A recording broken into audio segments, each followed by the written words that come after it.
Shek, don't be a fool, Matthew.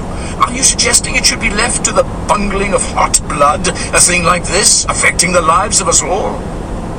For a moment, then, it had seemed to Paris that here, in the close heat of this rocky clearing where they stood, with the cicadas loud around them and the sun harsh on the blades of the palmetto, they were once more engaged in the old argument as to the relative merits of reason and nature that had occupied so much of their time aboard the Liverpool Merchant.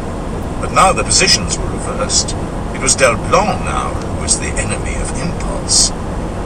For a moment, Paris continued to look into his friend's face, uncertain how to answer. Then quite suddenly he knew that this man, whose openness had so drawn him, was leaving his deeper reasons unspoken. It was typical of Paris that to understand this by intuition was to feel partly convicted of it himself.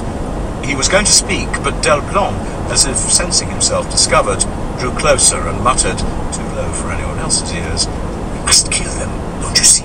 It is providential. They are mixed white and black, just as we are. By killing them, we cancel the distinction.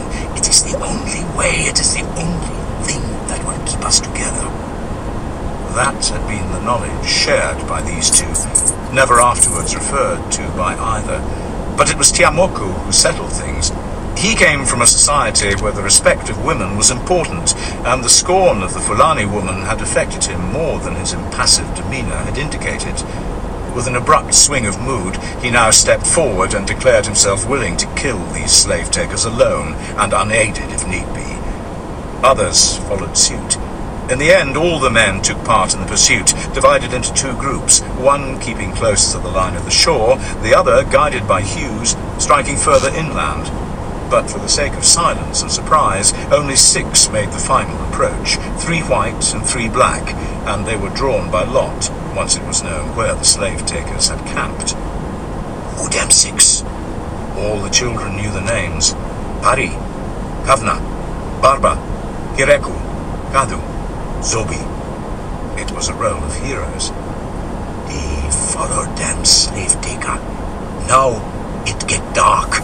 Night come down." Jimmy opened his eyes as wide as they would go. "What they go do?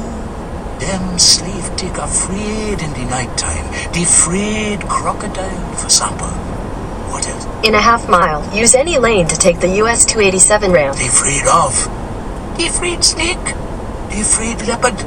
The children always took part eagerly at this stage, sharing these fears in large measure. "They afraid black bear," Decker said. "You right, boy. You great man for black bear, aren't you? Them slave-taker afraid they..." Use any lane to take the US 287 ramp. "One shudder. Why that? That cause they bad wicked man.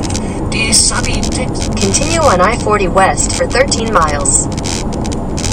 Tell slave bad thing too much. They feel bad inside themselves. But us people who after them no afraid. Why that? They more of us. No, Sammy, that not the answer. Us not afraid, cause us in the right. When you in the right, your heart strong, you no afraid nothing. So, they camped on the bank, make fire, set one man watch. Then they go sleep. Indian still tied together. Now these slave take a bad man too much, but us people no go for kill them. Very bad kill another man. We all man got to live together in this world, but this time got to kill for freedom slave.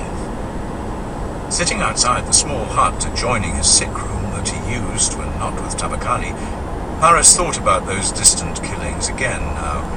You could never see Hughes without some memory of them. There were men and women like this in the settlement, so charged with a particular event that they carried an evocative aura about them.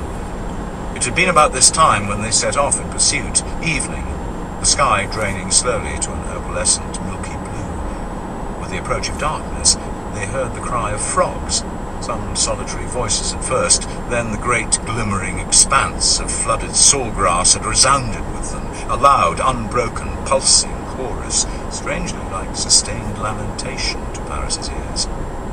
The men they were following had bivouacked on a sandbank among sea grape trees and palmetto, as high as they could get above the water. They had lit a fire, and one had settled to watch, a white man, musket